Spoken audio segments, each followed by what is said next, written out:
কেমন হয় বলো তো যদি তুমি ইটালির রোমে সামনে গিয়ে জিলাপির দোকান দাও, প্রথম দিন তোমার জিলাপি কেউ খাবে না। তুমি রাস্তায় রাস্তায় ঘুরবে, তোমাকে দেখে মানুষ হাসাহাসি করবে, কিন্তু তুমি হাল ছাড়বে না। হঠাৎ একদিন লোক এসে তোমার জিলাপি টেস্ট করবে, সে অবাক হবে আর ভাববে কি মজা এই খাবারটা।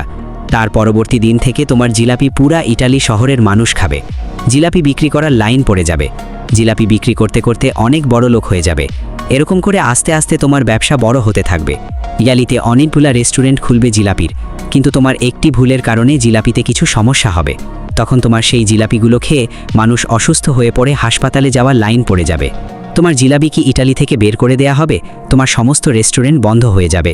এভাবে করে তোমার সমস্ত ব্যবসা বন্ধ হয়ে যাবে এবং তুমি রাস্তায় এসে পড়বে, কাঁদতে থাকবে এবং বলবে আমাকে সাহায্য কর। তো বন্ধুরা, এই ভিডিওটি দেখে কি বুঝতে পারলে? কোনো কিছুই এত তাড়াহুড়ি করে করা ভালো না। তোমার ভাগ্যে যেটা থাকবে সেটাই তুমি পাবে।